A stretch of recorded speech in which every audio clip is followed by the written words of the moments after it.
Good evening, I'm Charles Payne. Breaking news for you right now. We're just receiving details of the Republican replacement for Obamacare. Our own Peter Barnes is in D.C. with the details. Peter. That's right, Charles, and I'm just reading these details myself right now. The Republicans are calling this, these are the House Republicans, are calling this the American Health Care Act, and it would include some of these things. It has a sustainability fund for the states to allow coverage to continue for people who I believe are at high risk. There is broader entitlement reform as part of this, a per capita allotment in Medicaid. The plan freezes enrollment in Medicaid, which is what some Republicans were concerned about, and grandfathers those who have already been enrolled in Medicaid under Obamacare. The Obamacare taxes are repealed. The Obamacare subsidies are repealed. In 2019, there's going to be a layering in of age structure to bring more people into the market, according to this plan. And the Republicans, House Republicans, would repeal the independent and employer mandates retroactively back to 2016. Now, as for tax credits, which are the cornerstone of this repeal and replacement plan for House Republicans, there is no means testing, but there is indexing for every $1,000 of income, and the tax credit goes up to $14,000 per family to help families purchase health insurance. The exchanges, I think, stay temporarily at least, but again, we are still reading the details of this. We'll get back to you with more. Charles? Peter, thank you very much. I want to bring in our panel. We've got Jerry Willis with us, former Senator Scott Brown, and Tommy Binion. And real quick, let me go to you, Jerry. Go over some of these numbers again. The employer mandate retro to 2016, I guess, will be reduced or replaced. Taxes, all the taxes repealed. There's going to be an age structure implemented beginning 2019.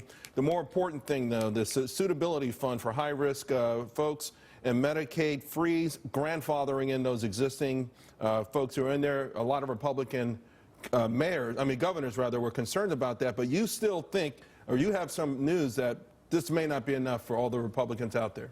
Republican senators, 4 of them, saying they don't like this plan. And let me tell you who they are. They are Portman, Capito, Gardner, and Murkowski. They're saying they don't like this plan because it doesn't do enough to help people who are currently on the Medicaid expansion. And, you know, they expanded Medicaid when Obamacare went into force so that they could cover more people ultimately with this health care. So it's not very clear what's going to happen with this plan once it hits the Senate because of this conversation with senators. But I have to tell you, one of the details we're finding out of this plan, something I was able to confirm tonight, that ran in the Washington Post, is that they're changing the way they're going to allocate the tax credit. So it's not just going to be based on age. That was the original idea from Republicans, that the older you got, the more you would get. Not so anymore. It's also going to be income-based as well. So that's very controversial with a lot of conservative Republicans. Why? It seems to me that that might get around some of the issues that we've seen, particularly vis-a-vis younger people not signing up. Why would there be pushback? Well, there's a logic to it, and you just stated it, that this would help younger people get more involved because they would pay less for their health care, right? But Republicans generally don't like this because they see it as a giveaway program, and I'm sure you're familiar with the problems with tax credits over the years. There are often a lot of fraud involved in tax credits, and they're seen as a giveaway. Why? Because they're not just a dollar-for-dollar reduction of your taxes. If you don't pay taxes, you get that money back as a refund. Senator Brown, this is major stuff. We're going to go back to Peter a little bit later and get even more details because this is breaking news. But your initial assessment, and also, Senator Brown, the thought that some of your former colleagues on the Republican side of the aisle, this still may not be enough for them. Well, there's only 4 that I'm aware of, and but 4 is enough, isn't it? Is 4 too many? Yeah, of course it is. Listen, Charles, it's just coming out today. That's the starting point. I'm glad that they have it out. They said they were going to do it. They have a starting point. Now they're going to sit down and close the doors and try to get input from not only those 4 senators, but everybody else to make it a good bill. Remember, we spoke about a month ago. They've been doing this for, what, 5 years now? A little longer, 7 years. And it's going to take a little time to unravel it. And now that cotton's in place, price is in place, and now you have an actual bill, they're going to start the process of putting together and trying to bring over some good Democrats as well, who are affected dramatically by the high cost to the people that work in their states of health insurance. Right. You know, Tom, there's no doubt. I mean, we're all affected of, obviously, Obamacare has been an unmitigated disaster. You're with the Heritage. You crunch these numbers. What's your initial assessment of this new plan? And to Senator Brown's point, we know even though they've had 5 years and 65 votes to repeal it, this is the first time at bat with this.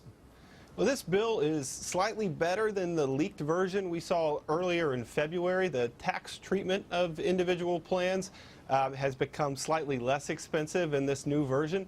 But the Medicaid expansion has been left virtually the same as it was on February 10th during when that version leaked, and that's a very, very expensive provision to leave in place. Basically, Tommy, let me ask you, what do you replace that with? You had a whole bunch of governors who went to the White House, including Kasich, and they're in a tough position. Now, granted, they were warned ahead of time, hey, if you buy into this, you're going to get sucked into something that's a trap.